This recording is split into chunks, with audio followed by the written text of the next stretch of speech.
Everyone, कैसे हैं आप लोग भाई। मैं तो ठीक हूँ, आप लोग बताइए, आप लोग कैसे हैं। यादव जी मेंटोर में आपका दिल से स्वागत करती हूँ। कल हमने किया था बेसिक वीडियो इंग्लिश का, जिसमें पार्ट 1 किया था और बहुत अच्छे से आप लोगों को समझ भी आया होगा। काफ़ी बेसिक में समझाया था मैंने उसको। और जिसने भी अगर पार्ट 1 नहीं देखा है तो पहले पार्ट 1 को देखें, उसके बाद ही पार्ट 2 को देखें, क्योंकि अगर पार्ट 1 नहीं देखोगे तो 2 आपको समझ नहीं आएगा। तो पहले आप उसको एक बार चेक करें, फिर आप इसको देखें, ठीक है। और भाई वीडियो को पूरा देखना है, स्किप नहीं करना है। बिल्कुल भी स्किप करके देखोगे तो आपको नहीं समझ आएगा, टेंस क्लियर नहीं होंगे, फिर आप बाद में कहोगे भाई हमें टेंस नहीं आए हैं। तो टेंस की वीडियो को स्किप नहीं करना है, पूरी वीडियो को देखना है, जो कि आप टेंस को समझ सकें कि टेंस क्या होता है, उसमें क्या रूल यूज़ होते हैं। कल हमने लास्ट ख़त्म करा था आपका प्रेजेंट इंडेफिनिट पे ख़त्म करा था, ठीक है। उसकी पहचान देखी थी, क्या फॉर्मूला क्या रूल यूज़ हुआ था उसमें, वो देखा था। आज हम करेंगे कॉन्टिन्यूस टेंस। आज हम क्या करेंगे भाई, कॉन्टिन्यूस टेंस करेंगे। जय श्री श्याम सभी को, राधे राधे, ठीक है। स्टार्ट करते हैं। कॉन्टिन्यूस टेंस क्या होता है पहले तो हम इसे समझते हैं। आप एक बात बताइए, देखो कोई भी काम कंटिन्यू चल रहा है, किसी भी काम का कंटिन्यू चल रहा है, क्या होता है, कॉन्टिन्यूस टेंस होता है। जैसे कि इसका मतलब है कि कोई काम है जो लगातार चल रहा है। भाई लिखा मैंने इसलिए आपके लिए कि आप बोलने से ज़्यादा लिखी हुई चीज़ों को जल्दी समझ जाते हो, तो इसलिए मैंने आपके लिए हिंदी में लिखा है कि इसका मतलब है कि कोई काम जो लगातार चल रहा है, ठीक है, मतलब अभी भी वो कंटिन्यू है। तो कोई भी काम अगर कंटिन्यू है तो उसको क्या कहते हैं, हम कंटिन्यू टेंस कहते हैं, ठीक है। अब इसमें क्या दिया है आपको भाई, इसमें आपको दे रखा है कि प्रेजेंट टेंस है, पास्ट टेंस है, फ्यूचर है। मतलब कि प्रेजेंट कॉन्टिन्यूस टेंस है, पास्ट कॉन्टिन्यूस टेंस है और फ्यूचर कॉन्टिन्यूस टेंस है। अच्छा, इसका जो रूल होगा वो क्या होगा, मतलब कि जो फॉर्मूला होगा, स्ट्रक्चर होगा, वो कैसा होगा जिससे आप एक सेंटेंस को बना सकते हैं। तो इसमें जो कॉन्टिन्यूस टेंस में होगा तो उसमें आपका सब्जेक्ट प्लस हेल्पिंग वर्ब होगा, प्लस वर्ब होगा, प्लस आईएनजी प्लस ऑब्जेक्ट। आपका पहले सब्जेक्ट आएगा, प्लस हेल्पिंग वर्ब आएगी, प्लस वर्ब आएगी, प्लस आईएनजी आएगा, प्लस ऑब्जेक्ट आएगा। अब आप एक बात भी याद रखना कि जब भी आपको आईएनजी दिखेगा, जब भी आपको आईएनजी दिखेगा किसी भी सेंटेंस में हेल्पिंग वर्ब के साथ, वर्ब के साथ, तो आप ये याद रखना कि वो क्या है, वो प्रेजेंट, वो कॉन्टिन्यूस टेंस है, चाहे वो प्रेजेंट का हो, पास्ट का हो, फ्यूचर का हो, ठीक है। इन तीनों का ही फॉर्मूला एक ही है, बट इसमें जो हेल्पिंग वर्ब है वो थोड़ा अलग अलग लगती है। तो अगर आपको आईएनजी नज़र आता है सेंटेंस में तो आप समझ जाना कि वो प्रेजेंट कॉन्टिन्यूस भी हो सकता है, पास्ट का भी हो सकता है, फ्यूचर का भी हो सकता है, ठीक है। अब हम हेल्पिंग वर्ब को देखेंगे। कुछ नोट है, देखो ये जो हेल्पिंग वर्ब है, जिसमें इसमें दिया गया है अगर प्रेजेंट की हेल्प, मतलब कि अगर प्रेजेंट का है तो आप पहचान हेल्पिंग वर्ब दे रखी है, तो हेल्पिंग वर्ब क्या लगेगी उसमें, अगर प्रेजेंट का टेंस है तो is MR helping verb use होगी।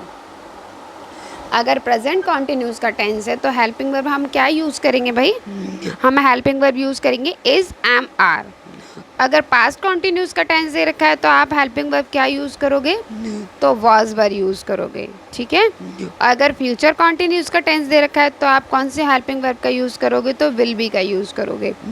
तो आपका जो स्ट्रक्चर है वो सेम रहेगा, बट आपकी जो हेल्पिंग वर्ब है वो चेंज होगी, वो आपके टेंस के अकॉर्डिंग, कि आपका जो वाक्य है, सेंटेंस है, वो क्या कह रहा है, ठीक है, वो किस चीज़ को दर्शा रहा है, वो आपके प्रेजेंट को बता रहा है, पास्ट को बता रहा है, या फ्यूचर को बता रहा है, ठीक है। इसी तरीके से आप उसकी इस रूल के अकॉर्डिंग आप उसको कर सकते हैं, ठीक है। हम नेक्स्ट देखेंगे भाई इसमें। अच्छा, मैंने आपको कुछ एग्जाम्पल्स दिए हैं भाई, क्योंकि एग्जाम्पल से हमें चीज़ें थोड़ी क्लियर हो जाती हैं, वैसे नहीं समझ आता है। तो एग्जाम्पल दिए हैं कि कॉन्टिन्यूस टेंस के कुछ एग्जाम्पल क्या हैं आपके। पहला एग्जाम्पल आपको दे रखा है भाई कि मैं अंग्रेजी पढ़ रहा हूँ, मैं अंग्रेजी पढ़ रहा हूँ। पहला आपको सेंटेंस दिया है कि मैं अंग्रेजी पढ़ रहा हूँ। हम इसको कैसे सॉल्व करेंगे भाई, कि I am teaching English, I am teaching English. आपको पता है मे के लिए क्या आया, आई आया है, और एम क्यों आया है भाई? क्योंकि अभी मैंने आपको बताया था कि कॉन्टिन्यूस टेंस जो होता है उसमें अगर प्रेजेंट का है तो इज़ एम आर का यूज़ होता है। और आपको पता है कि वो क्या कह रहा है कि मैं अंग्रेज़ी पढ़ रहा हूँ, मतलब कि वो अंग्रेज़ी पढ़ रहा है। उसने ये नहीं कहा कि वो पढ़ चुका या पढ़ेगा, उसने कहा है कि मैं अंग्रेज़ी पढ़ रहा हूँ। तो जब वो पढ़ रहा है तो वो प्रेजेंट का काम है, और अगर प्रेजेंट का काम है तो हेल्पिंग वर्ब आपकी क्या यूज़ होगी? हेल्पिंग वर्ब आपकी इज़ एम आर में से यूज़ होगी। अच्छा, अगर आई है तो आई के साथ एम का यूज़ होगा, ना ही इज़ का होगा ना आर का होगा। आई के साथ एम का यूज़ होगा, ठीक है। अब वो बोल रहा है कि अंग्रेजी पढ़ा रहा हूँ, तो पढ़ा रहा हूँ, पढ़ाना कोई काम है, खाना पीना लिखना ये सारे क्या होते हैं? ये सारे हमारे कार्य होते हैं, वर्ब होती है, काम होता है। जब हम कोई काम कर रहे हैं तो हम उसको दर्शाएंगे कि आई एम टीचिंग इंग्लिश, मतलब कि वो क्या पढ़ा रहा है? तो वो इंग्लिश पढ़ा रहा है। वो क्या पढ़ा रहा है? तो वो इंग्लिश को पढ़ा रहा है। समझ गए ना? सेंटेंस आपको क्लियर हो गया ना? अगर आपको क्या दिख रहा है भाई? अगर आपको हेल्पिंग वर्ब के बाद वर्ब के साथ आईएनजी नज़र आ रहा है तो अभी मैंने बताया था कि वो किसका टेंस होगा? वो कॉन्टिन्यूस का टेंस होगा, जो आपको पहचानने में बहुत आसानी होगी, ठीक है। नेक्स्ट करेंगे हम। भाई ये बोल रहा है कि मैं अंग्रेजी पढ़ा रहा था। अब ये किसकी बात कर रहा है? पढ़ा रहा था, मतलब कि पास्ट की बात कर रहा है, जो बीत चुका है। तो पास्ट की बात कर रहा है तो हम इसमें क्या करेंगे? आपने देखा होगा ऊपर वाला सेंटेंस भी एक बार चेक करो कि ऊपर वाले में क्या है कि प्रेजेंट को दर्शा रहा है तो हमने एम का यूज़ करा, और यहाँ वो पास्ट को दर्शा रहा है तो हम वॉज का यूज़ करेंगे। किसका यूज़ करेंगे? वॉज का। तो I was teaching English, I was teaching English. अच्छा, नेक्स्ट हम करेंगे भाई। नेक्स्ट में क्या दे रखा है कि मैं अंग्रेजी पढ़ा रहा हूँ। बोल रहा है कि मैं अंग्रेजी पढ़ा रहा हूँगा, कह रहा है कि मैं अंग्रेजी पढ़ा रहा हूँगा, मतलब कि वो पढ़ा नहीं रहा है ना पढ़ा रहा था। उसका कहने का मतलब है पढ़ा रहा हूँगा, वो फ्यूचर की बात कर रहा है। जब वो फ्यूचर की बात कर रहा है तो फ्यूचर में हमने आपको बताया था कि विल का यूज़ होता है। क्या यूज़ होता है? विल बी का यूज़ होता है। तो आप उसको कैसे करोगे भाई कि I will be teaching English, मतलब क्या पढ़ा रहा है? तो वो इंग्लिश पढ़ा रहा है, तो I will be teaching English. आपको कॉन्टिन्यूस टेंस बहुत अच्छे से क्लियर हुआ होगा, मैंने आपको बहुत बेसिक में समझाया है, ठीक है। आपको पता चल गया होगा कि कॉन्टिन्यूस का मतलब ही क्या होता है? किसी भी काम को कंटिन्यू करना, मतलब कि कंटिन्यू अभी भी चल रहा है। क्लियर हो गया? अब हम करेंगे परफेक्ट टेंस। अब हम करेंगे आपका परफेक्ट टेंस। अच्छा, परफेक्ट टेंस क्या है भाई, और परफेक्ट टेंस की क्या पहचान है, हम कैसे समझ सकते हैं इसको? स्टार्ट करते हैं हम कि परफेक्ट टेंस दे रखा है कि इसका मतलब कोई भी कार्य या तो पूरी तरह ख़त्म हो चुका है या पूरी तरह वो शुरू हो। उसका कहने का मतलब है कि कोई जो काम है या पूरी तरह वो ख़त्म हो या पूरी तरह वो शुरू हो, या फिर उसकी जो काम है वो एंड हो जाए या फिर स्टार्ट हो, बट पूरी तरह बोल रहा है ना कि उसके कहने में क्या है? परफेक्ट टेंस, मतलब कि परफेक्टली कोई काम होना चाहिए या फिर ख़त्म होना चाहिए या फिर शुरू होना चाहिए। क्लियर हुआ होगा आपको यहाँ तक? अच्छा, अब हम यहाँ पे देखेंगे कि इसमें क्या क्या दे रखा है भाई, कि अगर परफेक्ट टेंस है उसमें हमें 3 पार्ट हैं, प्रेजेंट परफेक्ट है, पास्ट परफेक्ट है, फ्यूचर परफेक्ट है, ठीक है। अब इसमें आपका रूल क्या यूज़ होगा? इसमें जो आपका रूल यूज़ होगा भाई, प्रेजेंट परफेक्ट, पास्ट परफेक्ट और फ्यूचर में जो रूल यूज़ होगा आपका, वो होगा subject plus helping verb plus verb की थर्ड फॉर्म प्लस ऑब्जेक्ट। मतलब कि सब्जेक्ट आएगा, हेल्पिंग वर्ब आएगी, वर्ब की थर्ड फॉर्म आएगी और ऑब्जेक्ट आएगा। अब आप ये कहोगे कि ये तीनों में यूज़ होगा। जी हाँ, ये आपके प्रेजेंट, पास्ट, फ्यूचर तीनों के लिए यही रूल है आपका, बट आप में इसमें हेल्पिंग वर्ब चेंज होगी। वो भी किस तरीके से चेंज होगी, वो आपके सेंटेंस पे डिपेंड करती है कि आपका सेंटेंस किस चीज़ को दर्शा रहा है, वो प्रेजेंट का है, पास्ट का या फ्यूचर का है। तो जिस चीज़ का है हम उसी तरीके से रूल के अकॉर्डिंग उसकी हेल्पिंग वर्ब को यूज़ करेंगे, ठीक है। अब हम नेक्स्ट क्या है भाई, नेक्स्ट देखते हैं हम कि इसमें आपको दे रखा है कि अगर आपको हेल्पिंग वर्ब हैज़ हैव है, अगर आपकी हेल्पिंग वर्ब हैज़ हैव है तो वो प्रेजेंट को दर्शा रहा है। अगर हेल्पिंग वर्ब आपकी हैड दे रखी है तो वो पास्ट को दर्शा रहा है। अगर आपकी हेल्पिंग वर्ब उसमें विल हैव दे रखी है तो वो फ्यूचर को दिखा रहा है। मतलब कि आप सेंटेंस में पहचान सकते हैं कि हैज़ हैव दे रखा है तो आप बता सकते हैं कि ये प्रेजेंट का है। ये किसका है भाई? प्रेजेंट का टेंस है। और हैड दे रखी है तो आप बता सकते हैं कि ये पास्ट का टेंस है। और अगर आपको विल हैव दे रखी है तो आप ये भी बता सकते हैं कि ये फ्यूचर का टेंस है। ठीक है। आप एक बात और याद रखना कि आपने देखा होगा इसमें हेल्पिंग वर्ब के बाद डायरेक्ट वर्ब की थर्ड फॉर्म दी है। हेल्पिंग वर्ब के बाद इसमें वर्ब की थर्ड फॉर्म दी है। अगर आपको हेल्पिंग वर्ब के बाद वर्ब की थर्ड फॉर्म नज़र आती है तो आप समझ जाओगे कि ये प्रेजेंट का परफेक्ट, पास्ट परफेक्ट या फ्यूचर का परफेक्ट हो सकता है। ठीक है। ये आपको छोटे छोटे जो पॉइंट्स हैं ना ये क्लियर रखनी है, क्योंकि इनसे आपको जब आप रीडिंग करोगे ना तो रीडिंग करने में आपको ये चीज़ें ध्यान रखोगे तो आपको इंग्लिश कोई सीखने का वो नहीं है कि आप मतलब उसको रटते रहो। रटना कोई चीज़ नहीं है, बस समझना है। जितना आप समझोगे उतना ही जल्दी आपको चीज़ें क्लियर होंगी। बट आप इसको अगर रटोगे तो आपको टेंस कभी भी समझ में नहीं आएंगे। मैं आपको इसीलिए इतने बेसिक से समझा रही हूँ। ठीक है, स्टार्ट करते हैं भाई। इसके एग्जाम्पल देखेंगे। अभी हमने कॉन्टिन्यूस टेंस से एग्जाम्पल देखे थे, अब हम परफेक्ट टेंस के एग्जाम्पल को देखेंगे। थोड़ा जल्दी क्लियर हो जाएगा आपको अच्छे से। अच्छा, ये क्या कह रहा है कि वह स्कूल जा चुका है। क्या कह रहा है भाई? वह स्कूल जा चुका है। अच्छा, पहचान मैंने आपको पहले फर्स्ट वाली वीडियो में बता रखी है। जो बच्चे अभी न्यू हैं इस वीडियो पर वो पहले पार्ट 1 को देखें, उसके बाद पार्ट 2 को देखें। आपको बहुत अच्छे से समझ में आएगी। आप ये कहोगे कि हाँ मुझे टेंस बहुत अच्छे से क्लियर हो गए। भाई अगर आपको वीडियो समझ आती है तो प्लीज़ मेरे को एक बार कमेंट ज़रूर करें कि हाँ हमें मैम दीदी ये वीडियो समझ आई है। ठीक है, और वीडियो को लाइक ज़रूर करें प्लीज़। स्टार्ट करते हैं।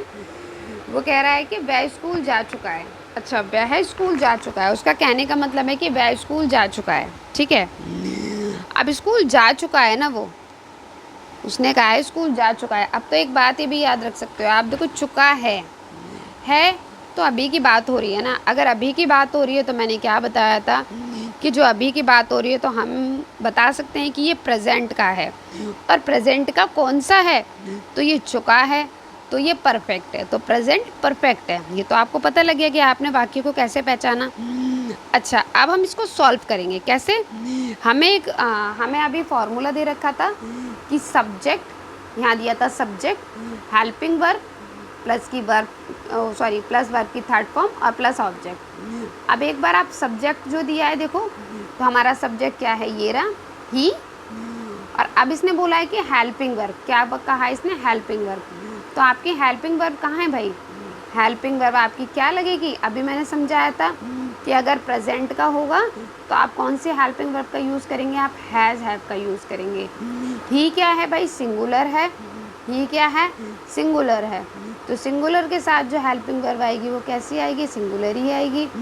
तो ही के साथ हम किसका यूज़ करेंगे? हैज़ का। इतना क्लियर हुआ? अब इसमें कहा है फॉर्मूले में कि वर्ब की थर्ड फॉर्म लगाओ। तो वर्ब की थर्ड फॉर्म, अगर आपको वर्ब की थर्ड फॉर्म याद नहीं है या पता नहीं है तो आप मुझे एक बार कमेंट ज़रूर करें, तो मैं आपको वर्ब के बारे में बेसिक चीज़ें बता दूंगी और वर्ब की third form, first form, basic form जो भी है वो मैं आपको करा दूंगी। ठीक है, आपके लिए नेक्स्ट वीडियो ला दूंगी। अच्छा, वर्ब की थर्ड फॉर्म है और प्लस ऑब्जेक्ट है, ध्यान रखना। तो वर्ब की थर्ड फॉर्म क्या दे रखी है? वर्ब की थर्ड फॉर्म दे रखी है आपको गॉन। क्या दे रखी है? गॉन दे रखी है। वर्ब की थर्ड फॉर्म क्या दे रखी है? गॉन। अच्छा, इसकी फर्स्ट फॉर्म क्या होती है? गो होती है। सेकंड क्या होती है? वेंट होती है। और थर्ड क्या होती है? गॉन होती है। तो he has gone to school, ये क्या है? इसका ऑब्जेक्ट है। क्या है भाई? इसका ऑब्जेक्ट है। तो आपको ये क्लियर हुआ होगा कि वह स्कूल जा चुका है, तो he has gone to school. अच्छा, एक और पूछा गया है कि वह स्कूल जा चुका था। सेंटेंस वही है, बस लास्ट में क्या चेंज कर दिया हमने भाई? बस लास्ट में ये चेंज कर दिया है कि वो था, वह स्कूल जा चुका था। ठीक है, तो जब जा चुका था, कोई काम हो चुका है, कोई काम हो चुका है, आपको पता कोई भी काम हो चुका है तो वो क्या दर्शा रहा है? वो बता रहा है कि पास्ट, कि वो काम वो कर चुका है, मतलब कि वो स्कूल जा चुका है, तो पास्ट को दर्शा रहा है। तो अभी मैंने बताया था कि पास्ट को दर्शा रहा है। अब आप कैसे पता करोगे कि ये पास्ट का कौन सा टेंस है? तो आप ये कहोगे कि दी ये पास्ट का परफेक्ट है, क्योंकि इसमें लास्ट में क्या दिया है, चुका। लास्ट में क्या दिया है, चुका। आप मेरी बातों को भी सुनो और आप सेंटेंस को भी देखो कि इसमें क्या कह रहा है। वो कह रहा है चुका था, तो चुका का मतलब क्या है कि वो परफेक्ट को दर्शा रहा है भाई, पास्ट परफेक्ट को। चुका था, उसका काम हो चुका था, वह स्कूल जा चुका था। तो इसको क्या करेंगे, जब भी पास्ट की बात होगी, अभी हेल्पिंग वर्ब क्या बताई थी पास्ट में मैंने कि हैड का यूज़ होगा। क्या बताई थी आपको, हैड का यूज़ होगा हेल्पिंग वर्ब।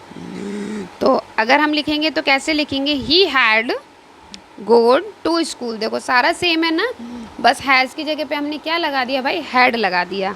क्या लगा दिया, हैड लगा दिया। अगर इसी तरीके से आपको ये इंग्लिश में अगर सेंटेंस दे रखा होता कि he had gone to school, तो आप इसको कैसे बताते कि ये पास्ट परफेक्ट का है। तो अभी मैंने आपको क्या बताया था कि अगर हेल्पिंग वर्ब आपको हैड दे रखी है तो आप ये बता सकते हो कि ये पास्ट का है, ठीक है। और अगर आपको हेल्पिंग वर्ब के साथ वर्ब की थर्ड फॉर्म दे रखी है, जैसे गॉन दे रखी है, तो आप बता सकते हैं कि ये पास्ट परफेक्ट का टेंस है। समझ आया बेटा। नेक्स्ट हम देखते हैं कि वह स्कूल जा चुका होगा। वह स्कूल जा चुका होगा मतलब कि वो जा चुका होगा। वो ये नहीं कह रहा कि वो चला गया या जा चुका था। उसका कहने का मतलब है कि वह स्कूल जा चुका हो, मतलब कि वो फ्यूचर की बात कर रहा है भाई। होगा, हुआ नहीं है, होगा, तो मतलब कि फ्यूचर को दर्शा रहा है। वो जब फ्यूचर की बात होती है तो हम किसका यूज़ करते हैं, विल हैव का यूज़ करते हैं। किसका यूज़ करते हैं भाई, विल हैव का यूज़ करते हैं। तो हम क्या बोलेंगे, he will have gone to school. He will have gone to school. आपको परफेक्ट टेंस अच्छे से क्लियर होगा भाई। आपको बहुत अच्छे से मैंने एग्जांपल्स दिए थे, एक एक एग्जांपल बहुत अच्छे से एक्सप्लेन किया है, तो क्लियर हो गया होगा। नेक्स्ट हम करते हैं भाई, नेक्स्ट आपको क्या दे रखा है, नेक्स्ट हम करेंगे परफेक्ट कॉन्टिन्यूस टेंस। नेक्स्ट क्या करेंगे हम, परफेक्ट कॉन्टिन्यूस टेंस। अच्छा, इसके बारे में थोड़ा पढ़ लेते हैं जो मैंने नोट किया है आपके लिए, कि इसका मतलब है कि कोई भी काम या कार्य जो पास्ट में शुरू हुआ और अभी भी प्रेजेंट में है, काम मतलब कंटिन्यू हो रहा है, तो उसे क्या कहते हैं भाई, परफेक्ट कॉन्टिन्यूस टेंस कहते हैं। जो पीसीटी लिख रखा है मैंने, क्या कहते हैं, परफेक्ट कॉन्टिन्यूस टेंस कहते हैं, ठीक है। अब इसमें क्या दे रखा है, इसमें आपको तीन भाग दे रखे हैं। क्या क्या दे रखे हैं तीनों के, present perfect continuous tense, past perfect continuous tense और फ्यूचर परफेक्ट कॉन्टिन्यूस टेंस दे रखे हैं आपको। अच्छा, अब हम कहेंगे इसका आप रूल लिखोगे कि इसमें आपको स्ट्रक्चर कैसा दिया है, रूल कैसा दिया है भाई, फॉर्मूला क्या है। तो इसका फॉर्मूला है subject plus helping verb. Subject plus helping verb, जो आपको एच और वी लिखा है वो आपकी हेल्पिंग वर्ब है। तो subject plus helping verb plus verb plus been plus verb ING plus since और फोर। क्या था, मैं दोबारा से रिपीट कर रही हूँ आपके लिए एक बार। Subject plus helping verb plus been plus verb ING plus since for, ठीक है। अच्छा, अब हम देखेंगे कि हेल्पिंग वर्ब के साथ मतलब कि इन तीनों में अभी मैंने बताया था कि तीनों में एक ही रूल लगेगा, एक ही फॉर्मूला यूज़ होगा, बट सेंटेंस के अकॉर्डिंग हेल्पिंग वर्ब चेंज हो जाएगी कि सेंटेंस आपका क्या कह रहा है और वो किस चीज़ को दर्शा रहा है, कि वो प्रेजेंट का है, पास्ट का है, फ्यूचर का है। समझ गए। हम चेक करते हैं कि हेल्पिंग वर्ब किसके साथ क्या लगेगी। हेल्पिंग वर्ब अगर प्रेजेंट का है वो सेंटेंस तो हैज़ हैव यूज़ होगी, पास्ट का है तो हैड यूज़ होगी, और अगर फ्यूचर का है तो विल हैव यूज़ होगी, ठीक है। अब हम एग्जाम्पल देखते हैं, आपको एग्जाम्पल से भाई जल्दी क्लियर हो रही हैं चीज़ें। तो एग्जाम्पल आपको क्या दे रखा है, एग्जाम्पल में दे रखा है आपको कि रानी 2 दिन से दिल्ली से आ रही है। भाई ये क्या कह रहा है, ये कह रहा है कि रानी 2 दिन से दिल्ली से आ रही है। बोल रहा है कि रानी जो है वो 2 दिन से दिल्ली से आ रही है।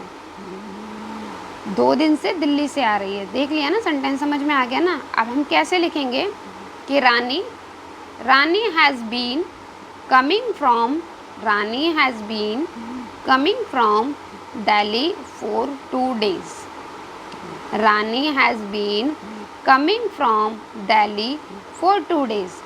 अच्छा, अभी आपको मैंने इसमें एक अभी रूल बताया था, तो रानी इसमें हमारा क्या हो जाएगा भाई, सब्जेक्ट है, ठीक है।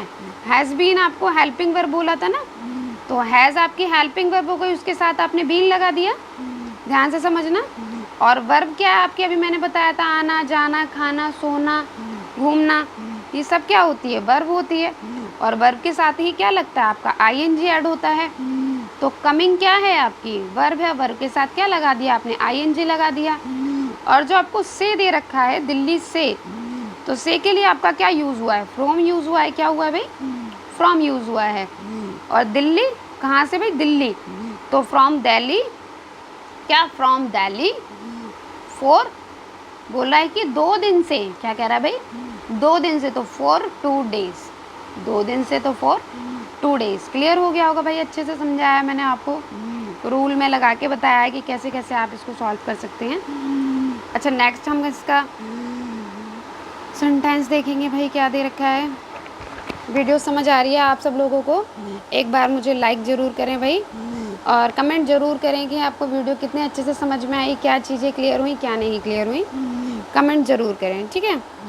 अच्छा, नेक्स्ट आपको दे रखा है कि रानी 2 दिन से दिल्ली से आ रही थी, रानी 2 दिन से दिल्ली से आ रही थी। अभी आप कहोगे कि ये तो मैंने समझ लिया, अब आप इसमें ज़रा ये देखो कि फर्स्ट वाला आपको दे रखा आ रही है, प्रेजेंट को दर्शा रहा है भाई, और सेकंड वाले में आपको दे रखा है थी, रही थी, मतलब कि पास्ट के लिए बात कर रहा है वो, मतलब कि आ रही थी, पास्ट के लिए बात कर रहा है।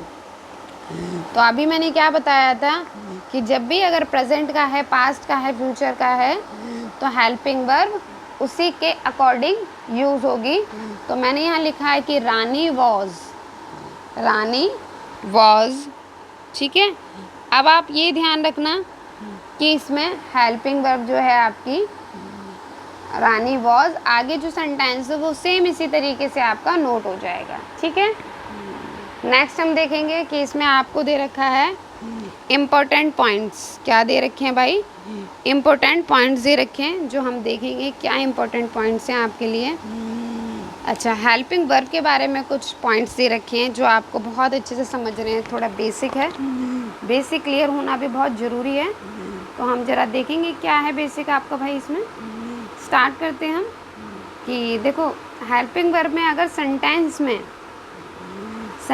में अगर आपको आई वी यू दे नज़र आता है, तो आप हेल्पिंग वर्ब डू का यूज़ करेंगे, किसका, डू का यूज़ करेंगे। अगर आपको ही शी इट नेम नज़र आता है, तो आप हेल्पिंग वर्ब डज का यूज़ करेंगे, इसका यूज़ करेंगे। एम, अगर आई होगा तो एम का यूज़ करेंगे, ठीक है। और अगर आपको सेंटेंस में बी यू दे नज़र आता है, तो आप हेल्पिंग वर्ब आर का यूज़ करेंगे।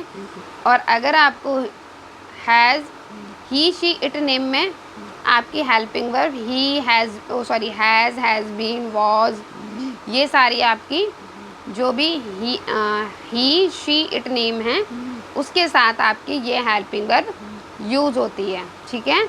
और आई बी यू दे के साथ आपकी helping verb have been, were use होती है, ठीक है। तो सिंगुलर के साथ सिंगुलर और प्लूरल के साथ प्लूरल। सिंगुलर प्लूरल तो आपको पता ही होगा भाई क्या होता है सिंगुलर और प्लूरल, ठीक है। तो सिंगुलर के साथ सिंगुलर और प्लूरल के साथ प्लूरल, ठीक है। आपको क्लियर हुआ होगा यहाँ तक चीज़ें क्या कराई हैं भाई मैंने, क्या आपको कुछ इंपॉर्टेंट पॉइंट्स बताए थे, जो पॉइंट्स आपको क्लियर हो गए होंगे अच्छे से कि क्या पॉइंट्स हमने अभी करे थे। अच्छा, आपको समझ में आ रही है चीज़ें या नहीं आ रही हैं। अच्छा, नेक्स्ट हम देखेंगे कि इसमें कुछ अगर आपको हेल्पिंग वर्ब हैड दे रखी है, तो आप विद ऑल पर्सन, मतलब कि आप हर किसी में हैड का यूज़ कर सकते हैं हेल्पिंग वर्ब, हर किसी चीज़ के साथ, चाहे आई हो, यू हो, वी हो, दे हो, इज़ हो, ही हो, शी हो, इट हो, नेम हो, आप हर किसी के साथ हैड का यूज़ कर सकते हैं। और अगर आपको डिड हेल्पिंग वर्ब दे रखी है, तो आप इसके साथ भी विद ऑल पर्सन यूज़ कर सकते हैं, ठीक है। अच्छा, आपको कैसी लगी भाई ये वीडियो, आपको चीज़ें समझ में आई या नहीं आई। अगर समझ में आई हैं तो प्लीज़ एक बार कमेंट करें और मुझे एक बार ज़रूर बताएं कि हमें ये समझ में आया है। और आपको बहुत बेसिक से मैंने चीज़ें क्लियर कर दी हैं। और आपको समझ आई तो वीडियो को लाइक, चैनल को सब्सक्राइब और वीडियो को शेयर ज़रूर करें, ठीक है। और जो भी चीज़ नहीं समझ में आई, कोई सेंटेंस है, कुछ भी जो समझ नहीं आया, वो मुझे कमेंट ज़रूर करें, मैं आपके कमेंट का रिप्लाई ज़रूर करूँगी, ठीक है। और नेक्स्ट हम इसका भाग 3 करेंगे, यू मीन पार्ट 3 करेंगे। हमने पार्ट 1 करा, पार्ट 2 ये कर लिया, पार्ट 3 और करेंगे, क्योंकि क्या है ना, थोड़ी सी ज़्यादा लंबी वीडियो हो जाती तो बोरिंग हो जाती, तो अब हम पार्ट 3 करेंगे। तो पार्ट 3 आपका मिल जाएगा आपको कल। तो आपको जय श्री श्याम, राधे राधे सभी को। आप वीडियो चेक करें, ठीक है। Okay bye.